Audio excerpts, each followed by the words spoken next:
Kembali di Anyu Sore, pemirsa, Partai Gerindra menyatakan dukungan terhadap usulan pemilihan kepala daerah melalui DPRD.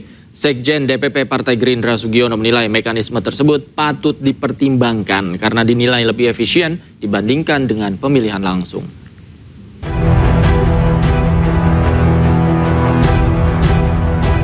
Sekjen DPP Partai Gerindra Sugiono menilai pilkada melalui DPRD lebih efisien dari berbagai sisi, diantaranya mulai dari proses penjaringan kandidat, mekanisme pemilihan hingga penggunaan anggaran dan ongkos politik. Menurutnya pilkada oleh DPRD tidak menghilangkan esensi demokrasi dan dapat diawasi langsung oleh masyarakat dengan lebih ketat.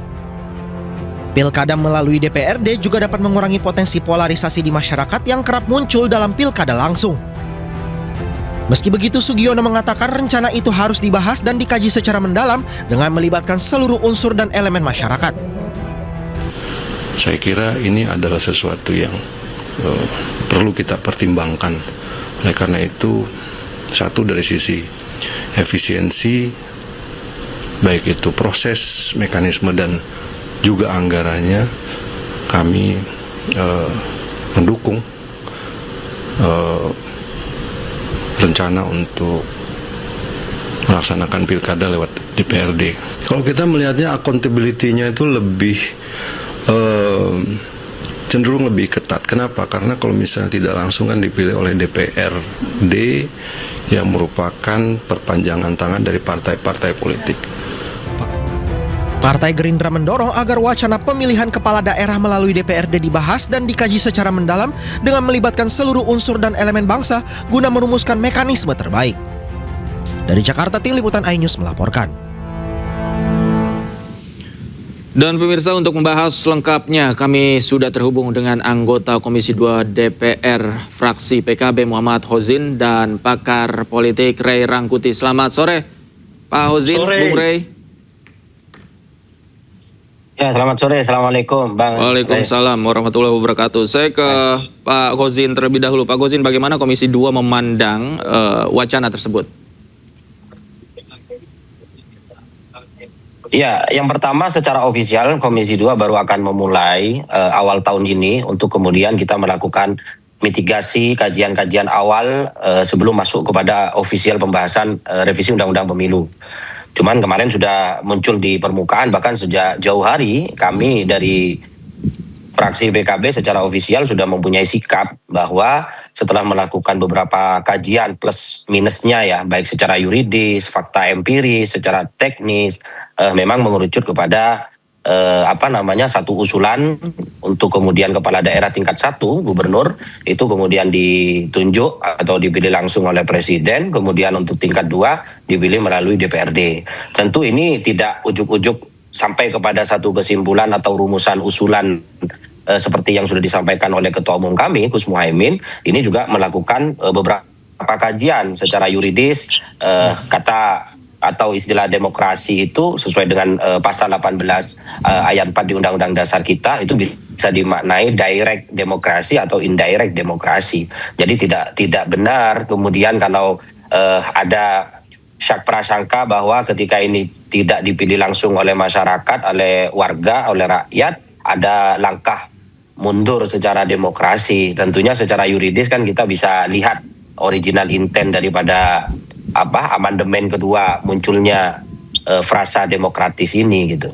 Nah, kalau terkait dengan plus minus, saya yakin semua formulasi yang ditawarkan ini kan kita sudah punya jejak historis pernah melakukan, dan semua tidak ada yang sempurna. Pasti ada hal positif, ada hal negatif. Ya, artinya dalam hal ini kita coba ingin berpikir secara jernih, secara objektif. Kita kesampingkan dulu aspek elektoral, kepentingan ego kepartaian. Dalam hal ini kami yakin ya banyak publik yang menilai ini akan menarik atau mengebiri mandat yang ada di masyarakat melalui pemilihan secara indirect melalui DPRD ini, seperti itu, Mas. Oke, Bung Ray, bagaimana Anda melihat implikasinya kalau ini memang jadi terlaksana? Iya, ini DPR mancing-mancing kejengkelan publik lagi nih ya. Setelah baru selesai Agustus kemarin, ternyata nggak cukup bagi anggota DPR itu untuk benar-benar mendengar suara rakyat ya. Dan rasanya juga DPR belum merasa cukup, ada 1000-an orang sekarang yang ditahan oleh polisi karena peristiwa Agustus 2025 yang lalu gitu ya. Yang sumbernya jelas dari DPR. Kenapa aksi-aksi itu muncul? Karena aksi-aksi itu disebabkan oleh masyarakat jengkel terhadap anggota DPR yang alih-alih mau mendengarkan suara rakyat, yang ada malah pamer kemewahan, pamer gaya hidup, pamer passion dan sebagainya. Nah ini soal pilkada ini juga tak langsung ini saya kira DPR mulai lagi nih mancing-mancing kejengkelan publik. Sebab isu pilkada tak langsung ini kan sudah mulai sejak 2014 yang lalu. Dan sejak saat itu secara konsisten ya masyarakat kita itu menolak ya kembali ke pilkada tak langsung. Bahkan dalam survei terakhir seingat saya kalau nggak Oktober Agustus 2025 ini hampir 80% tetap masyarakat kita tetap mengatakan ingin pilkada langsung ini dipertahankan gitu. Jadi kalau berdasarkan mandat itu ya nggak jelas juga nih anggota DPR dapat mandat dari mana untuk ingin kembali lagi ke pilkada tak langsung ya kan. Kalau argumen-argumen yang udah disebutkan sebelumnya itu sudah berulang kali kita bahas.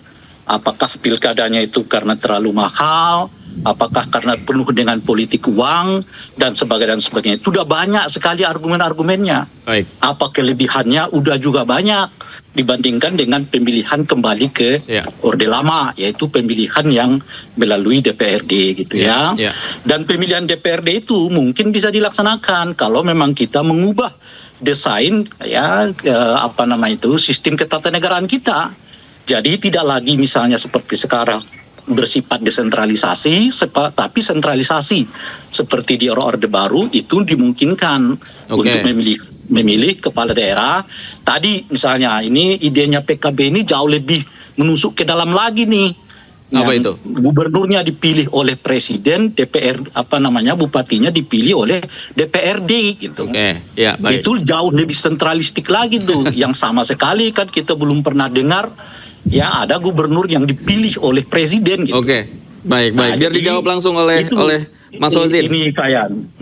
Mas Hozin, silakan dijawab. Wacana kepala daerah ditunjuk ini masyarakat sebelumnya sudah menolak. Nah, kemudian dari mana mandat ini muncul gitu, Mas Hozin? Enggak, jadi sekali lagi ini kan masih belum jadi satu keputusan ya. Tapi kembali lagi keputusan sentral nanti ketika dalam pembentuk undang-undang itu kan berangkat dari penggodokan atau kajian dari masing-masing partai. Nah tadi yang Bang Ray tanyakan terkait kenapa PKB, kita kalau baca di Undang-Undang Pemda 23 2014 konsep desentralisasi itu kan juga ada dekonsentrasi. Pemerintah daerah tingkat 1 itu menjalankan fungsi dekonsentrasi, Bang, bukan desentralisasi. Lah dekonsentrasi itu makna secara teoritisnya itu menjalankan fungsi pembantuan dari pemerintah pusat ke daerah. Jadi itu vertikal. Lah kita secara teoritis itu sudah jalan sebetulnya. Jadi sekali lagi dasar yuridisnya itu ada, dasar teoritisnya itu ada. Kemudian yang kedua, kalau tadi kemudian ya saya harap tidak terlalu tendensius seakan-akan secara institusional DPR itu tidak menjalankan apa yang menjadi aspirasi rakyat. Oke lah tadi yang disampaikan kejadian di Desember, kami itu menjadi otokritik kami secara kelembagaan, tapi mohon dengan arif tidak kita over generate juga gitu ya, semua menyamaratakan seperti itu. Jadi maksud kami begini Bang, kita ini ingin mencari formulasi terbaik untuk kemudian pemilu setiap periode itu melengkapi apa yang menjadi kekurangan, kita cari rumusannya untuk kita perbaiki. Tidak kemudian satu tema atau satu skenario ini jauh lebih baik dari yang lain. Kita dudukkan dulu persoalan ini. Lah PKB sudah melakukan kajian-kajian ini. Nanti bertemunya kan secara ofisial dalam penggodokan revisi undang-undang ini. Toh juga publik dilibatkan, teman-teman NGO dilibatkan, akademisi dilibatkan. Meaningful participation dalam perumusan undang-undang kita rumuskan bersama-sama. Jadi kalau berbicara masalah high cost tadi itu part of ya, satu bagian yang menjadi catatan.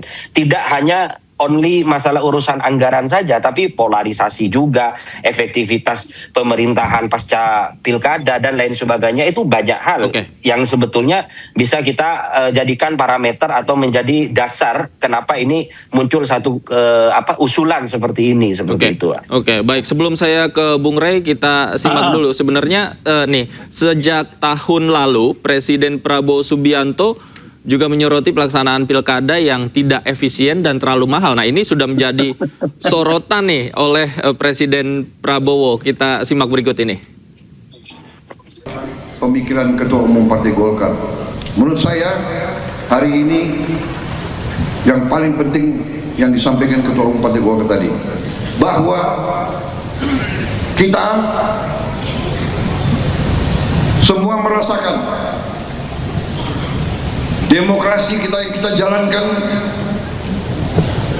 ada suatu atau ada beberapa hal yang harus kita perbaiki bersama-sama.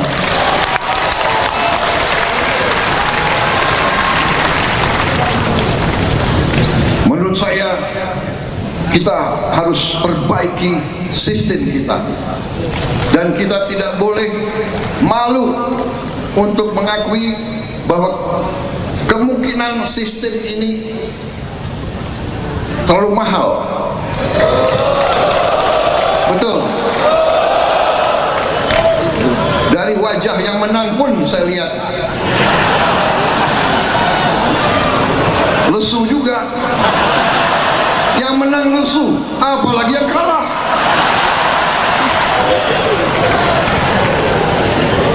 Kita harus berani mengoreksi diri. Karena itu saya hargai bahwa Ketua Umum Saudara itu jeli. Itu saya katakan, beliau ini cerdas. Makanya nanti anak-anak Indonesia harus banyak makan ikan. Kembali ke yang serius ya, ini benar. Ketua Umum Partai Golkar, salah satu partai besar, tapi menyampaikan perlu ada pemikiran memperbaiki sistem partai politik. Apalagi ada Mbak Puan, kawan-kawan dari PDIP, kawan-kawan partai-partai lain, mari kita berpikir, mari kita tanya, apa sistem ini berapa puluh triliun habis dalam 1-2 hari dari negara maupun dari tokoh-tokoh politik masing-masing. Ya, saya lihat negara-negara tetangga kita efisien, ya, Malaysia, Singapura, India. Sekali milih anggota DPRD, sekali milih, ya sudah, DPRD itulah milih gubernur, milih bupati.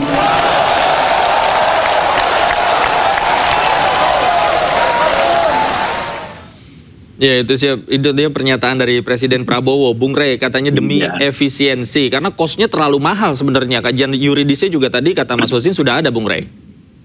Tadi kan Presiden mengatakan kalau mau cerdas makan ikan ya.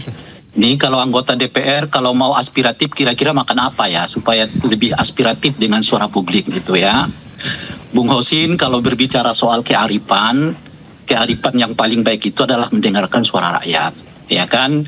Kalau sampai sekarang lebih dari 10 tahun masyarakat selalu mengatakan pilkada dipertahankan, ya itu artinya masyarakat ingin pilkada ini dipertahankan. Hatta 2025 setelah Presiden Prabowo berbicara di hadapan Partai Golkar seperti yang tadi, masyarakat tetap mengatakan kami ingin pilkada langsung tidak dihapuskan. Nah, kalau mau ariflah di situ, dengarkanlah suara rakyat itu. Ya kan, itulah kearifan tertinggi, yaitu mendengar suara rakyat gitu ya. Kalau hubungannya tentu saja dengan DPR ya kan. Nah, yang ketiga soal mahal. Ini mahalnya apa? Mahal karena teknis pelaksanaannya atau mahal karena apanya? Sebab ukuran mahal ini kan agak remang-remang. Kenapa saya sebut remang-remang? Kekeliruan kita yang paling fundamental itu menganggap bahwa menegakkan demokrasi itu ya kan berbiaya mahal itu bayangan kita selalu, dan itu pola pikir memang Orde Baru. Kenapa? Karena Orde Baru itu menganggap semua investasi yang berhubungan dengan penegakan demokrasi itu nggak penting-penting amat. Nah, bagi Orde Baru itu yang penting membangun fisik. Padahal jelas-jelas ya di dalam filosofi pendirian bangsa kita ini, jiwa dan raga itu harus sama-sama dibangun. Kita berulang kali menyebut itu di dalam lagu Indonesia Raya. Bangunlah jiwanya, bangunlah raganya. Jadi nggak hanya pembangunan fisik, tapi termasuk di dalamnya itu adalah pembangunan jiwa bangsa ini. Apa salah satu dari jiwa bangsa ini? Yaitu demokrasi. Sebab di dalam demokrasi itulah partisipasi masyarakat dimungkinkan secara luas. Kebebasan masyarakat dimungkinkan secara luas. Dan itulah jiwa paling penting di dalam manusia gitu. Nah, oleh karena itu investasi terhadap pembangunan jiwa ini sama pentingnya dengan investasi terhadap pembangunan fisik ini. Baik. Kalau presiden menyebut misalnya Singapura, Malaysia, ya kan India, ya saya tidak lagi bisa berbicara. Baik. Karena jelas-jelas sistem yang kita pergunakan berbeda. Derajat demokrasi yang kita lakukan juga beda. Baik. Syukur-syukur ya presiden nggak mencontohkan itu ke Cina. Ya kan bisa-bisa jauh lebih spesial lagi gitu. Baik. Nah, tapi kalau kita komitmen dengan demokrasi, nggak ada pilihan, pilkada langsung itu harus ditegakkan. Ya. Karena alasan apa? Pertama, alasan konstitusi. Ya kan, konstitusi menyebut kedaulatan rakyat adalah segala-galanya. Itu pertama. Yang kedua, sudah ada 3 putusan Mahkamah Konstitusi yang menetapkan bahwa pilkada itu adalah bagian dari pemilu. Dan putusan terakhir yang Juni ya disampaikan oleh Mahkamah Konstitusi memperkuat itu lagi, bahwa pilkada harus dilaksanakan serentak dengan DPRD. Dan itu menurut MK bagian dari perwujudan kedaulatan rakyat dimaksud. Dan jangan lupa, di dalam Undang-Undang Nomor 1 seingat saya tahun 1970 itu sudah juga dinyatakan ya, kalau saya nggak silap tahunnya itu ya, bahwa di dalam penjelasan bahwa sebaiknya dan memang sudah seharusnya rakyat Indonesia memilih sendiri siapa yang bakal menjadi calon kepala daerah mereka. Jadi jangan disebut bahwa pilkada ini hasil reformasi, tidak. Itu bagian dari sejarah yang sudah dipikirkan oleh para pendiri bangsa sejak dari awal, di mana mereka mendesain bahwa semua pejabat-pejabat eksekutif sebaiknya itu dipilih langsung oleh rakyat. Hanya saja karena kondisi kita pada saat itu tidak memungkinkan dilaksanakan pemilihan secara langsung, tentu karena segala macam alasan, salah satunya adalah soal ekonomi, maka kita ke Mas Hozin. Kepala daerah itu dilakukan melalui DPRD. Tapi di undang-undang penjelasannya itu disebut pemilihan dilakukan sebaiknya secara langsung. Loud and clear. Saya lempar ke Mas Hozin. Bagaimana kemudian DPR ini bisa menjamin bahwa partisipasi secara langsung masyarakat ini tidak dikurangi, tidak dikebiri, agar mereka juga bisa menyalurkan suara-suaranya? Itu pasti Mas, itu inherent ya. Karena begini ya, nanti formatnya juga kita kan bisa jadi nanti ada constitutional engineeringnya, nanti ada uji publik, ada keterlibatan panel akademisi dalam menentukan layak dan tidaknya dalam proses kandidasi. Partai berkepentingan calon yang diusung itu betul-betul dia yang punya kualifikasi secara kapasitas, secara kualitas. Sekali lagi partai berkepentingan bahwa kepala daerah dalam proses kandidasi nanti yang diusung, dia memenuhi apa yang menjadi ekspektasi publik. Kalau tidak, publik akan menghukum secara sosial dalam proses elektoral berikutnya.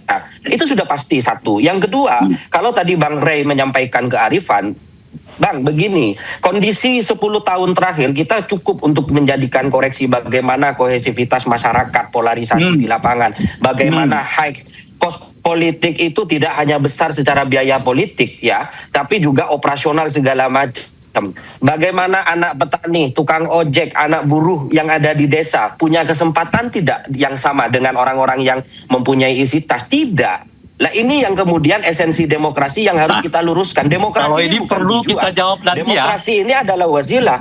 Enggak, iya. Jadi sebentar Bang, saya ingin menyampaikan seakan-akan kita menyampaikan Iya. pada satu keputusan ini tidak arif. Justru ya, kalau kita berbicara aspek ego elektoral Bang, PKB mungkin ikut arus utama untuk menyampaikan oh enggak ini pilkada langsung, tapi ini ada problem substansial yang memang tidak populis, tapi kita yakini ini sebagai langkah yang sangat strategis untuk perbaikan iklim demokrasi kita ke depan.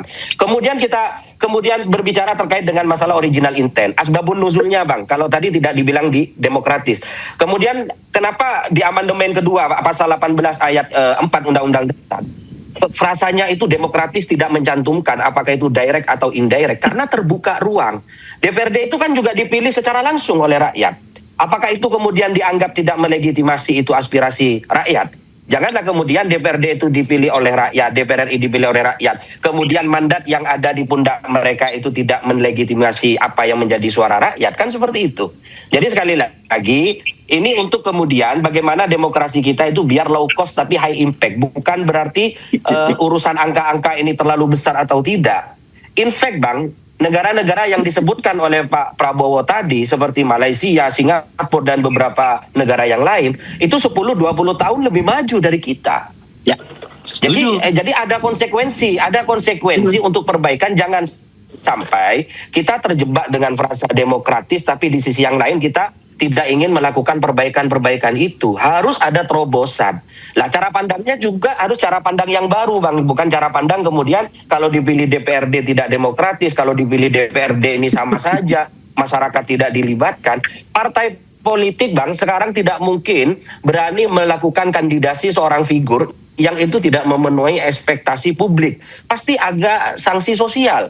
Di proses elektoral berikutnya Mungkin tidak lebih akan tepatnya dipilih oleh sanksi publik, politik gitu. kali ya, bukan sanksi sosial. Sanksi politik, ya sanksi sosial tapi dalam aspirasi politik seperti itu Bang. Jadi sekali lagi sekarang tidak ada celah sedikit pun pejabat publik untuk bermain-main dalam proses reputasi personal ya. Partai politik berkepentingan. Nah kemudian yang terakhir Bang yang ingin kami sampaikan, ini juga tidak hanya dalam proses politiknya, tapi pelembagaan partai politiknya juga kan akan dilakukan pembenahan.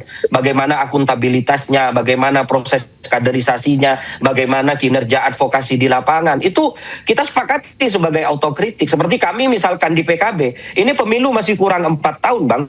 Kita tiap hari melakukan proses kaderisasi untuk memberikan pemahaman kepada kader-kader kita, sejarah partai, filosofi partai, bagaimana partai ke depan seperti apa. Nah itu penting, jadi tidak ada yang istilahnya kader kutu loncat, karbitan, tiba-tiba cuman partai dibuat kendaraan, tapi kader yang memang memahami betul nilai filosofis partai itu didirikan dan strategis ke depannya seperti apa. Jadi sekali lagi saya sependapat kalau yang disampaikan Bang Ray itu untuk penguatan demokrasi, tapi sekali lagi demokrasi itu bukan goyah ya, bukan tujuan, tapi itu wasilah untuk mencapai kesejahteraan rakyat seperti itu. Baik, Bung Ray silakan. Jadi pernyataan Bung Hosin terakhir itu menarik. Demokrasi itu bukan tujuan. Tujuan itu adalah kesejahteraan rakyat. Kesejahteraan rakyat itu juga kadang-kadang bisa dicapai tanpa demokrasi loh.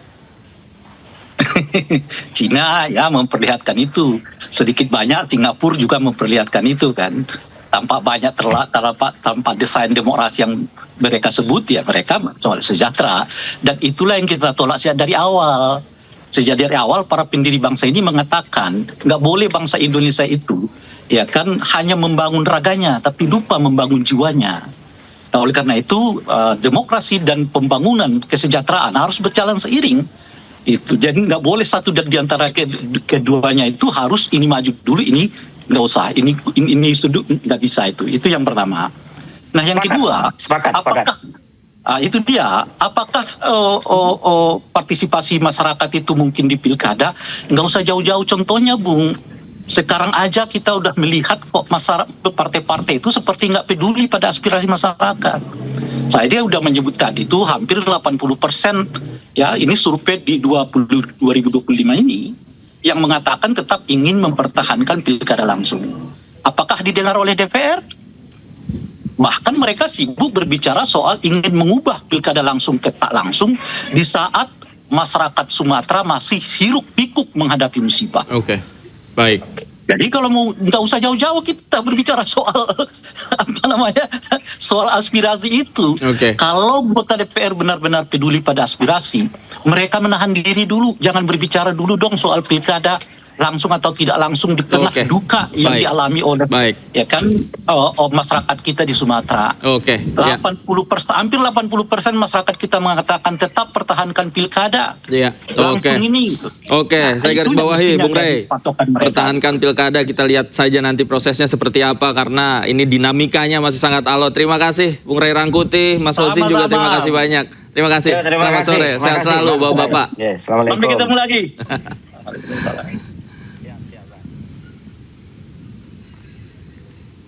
Kita beralih ke informasi lain, pemirsa. Partai Perindo menggelar rapat kerja wilayah di berbagai daerah sebagai langkah persiapan menuju tahun politik 2029. Rakerwil ini dilakukan untuk sebagai langkah strategis dalam menyusun kemenangan partai dan kesiapan kader dalam menghadapi pemilu mendatang. Gubernur Sumatera Selatan Herman Deru dan Sekjen Partai Perindo Ferry Kurnia Rizkiansyah membuka rapat kerja wilayah Rakerwil DPW Partai Perindo Sumatera Selatan. Rakerwil yang dihadiri oleh seluruh pengurus kabupaten kota Partai Perindo di Sumatera Selatan ini salah satunya membahas penguatan basis strategi dan kolaborasi dengan pemerintah daerah untuk mensukseskan berbagai program pemerintah daerah demi peningkatan kesejahteraan masyarakat. Saya ingin semua partai ini punya kiprah, berkontribusi untuk punya tanggung jawab moral untuk menggiring, mendorong kebijakan-kebijakan positif dan menegur bila perlu jika ada kebijakan-kebijakan yang tidak berpihak terhadap masyarakat. Pesan kita adalah bahwa bagaimana Partai Perindo betul-betul bisa ikut terlibat secara aktif dalam aktivitas proses pembangunan dan betul-betul bisa berdampak buat masyarakat. Itu menjadi poin yang sangat strategis dan sangat penting dalam aktivitas kita. Rakerwil DPW Partai Perindo Sumsel juga menjadi ajang untuk memperkuat struktur partai dan menyusun strategi pemenangan menuju pemilu 2029 mendatang. Pertama, kita harus bersatu bersama-sama, sinergitas sama-sama, dan kita tidak bisa lari dari modernisasi. Partai kita pun sekarang ini sedang melakukan modernisasi di segala aspek. Kita mengikuti semua perkembangan. Para kader juga memanfaatkan momentum ini untuk menjaga kekompakan dan konsolidasi untuk bertukar pengetahuan, sekaligus menyampaikan kebutuhan dan tantangan daerah dalam upaya memenangkan Partai Perindo pada pemilu mendatang. Dari Palembang, Sumatera Selatan, Muhammad Riza Fahlevi, iNews melaporkan. Dosen Universitas Islam Makassar, Sulawesi Selatan yang meludahi seorang kasir toko swalayan dipecat usai jeda. Kami segera kembali.